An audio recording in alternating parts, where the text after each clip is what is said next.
This is the Leith Theatre where Fergus Linehan will take to the stage this evening to introduce the programme for the 75th Edinburgh International Festival.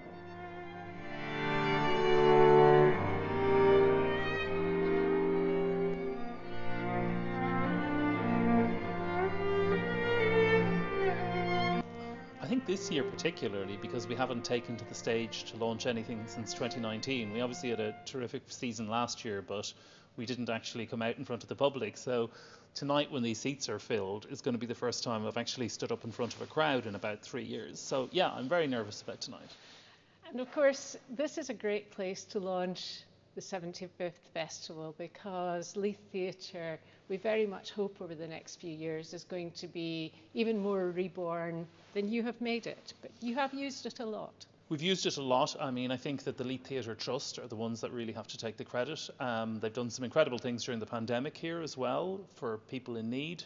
But it's just an amazing place. I mean, it's the sort of generosity of the sort of dimensions of it, and the acoustics terrific. And yeah, it's something that I really hope that when I come back to visit the festival, this venue will be absolutely up and running as a year-round facility for Edinburgh. I know that your opening event this year is going to be another Fergus Linehan spectacular at BT Murrayfield. Can you tell us a little bit about what to expect?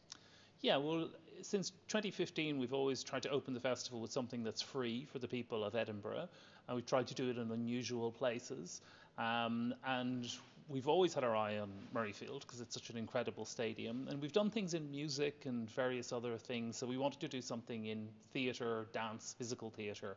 So we created a big outdoor show with the Adelaide Festival called Macro, which is part physical theatre, part acrobatics, but with this musical score which has been devised with Australian artists and traditional Scottish artists and the National Youth Choir of Scotland. So it's incredibly spectacular, and I hope it's going to be both a great way to start the season, but also perhaps a way for people who don't normally get involved in the festival to come along and see something which is really wonderful.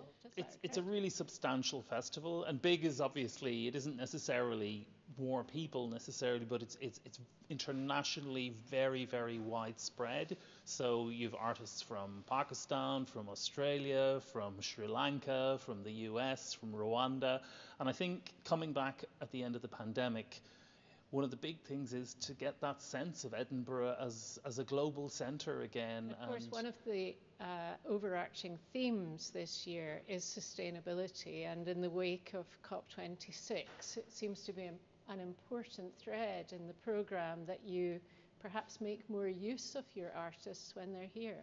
Yeah, and this is something that goes right across everything from our day-to-day operations up at the hub, our relationship with venues and how they operate, and of course programme, and that can be thematic. So Akram Khan's new version of the Jungle Book is very much about the climate crisis, and it keeps reoccurring with artists, but also us considering both how artists tour. So we have a number of pilot residencies this year with the Philadelphia Orchestra, with International Theatre Amsterdam, where they're not just coming to do a performance and go, they're staying and showing more of their work.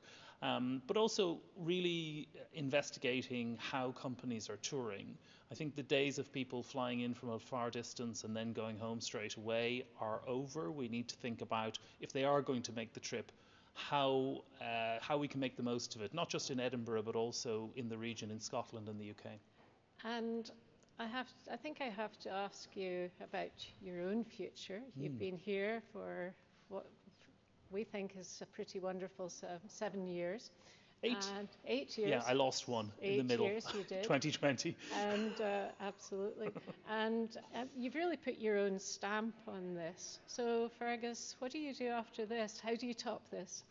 Well, I've always tried in between jobs to be able to take a little bit of time. I think something like this festival does take over your life, and it's always good to just stop, to smell the roses a little bit, but also just to consider how you can be useful and what way the arts are going, because certainly during the pandemic, lots of questions came up that deserve a lot of thought. So in the short term, professionally, I haven't made any decisions, but I'll let you know when I have come to some conclusion.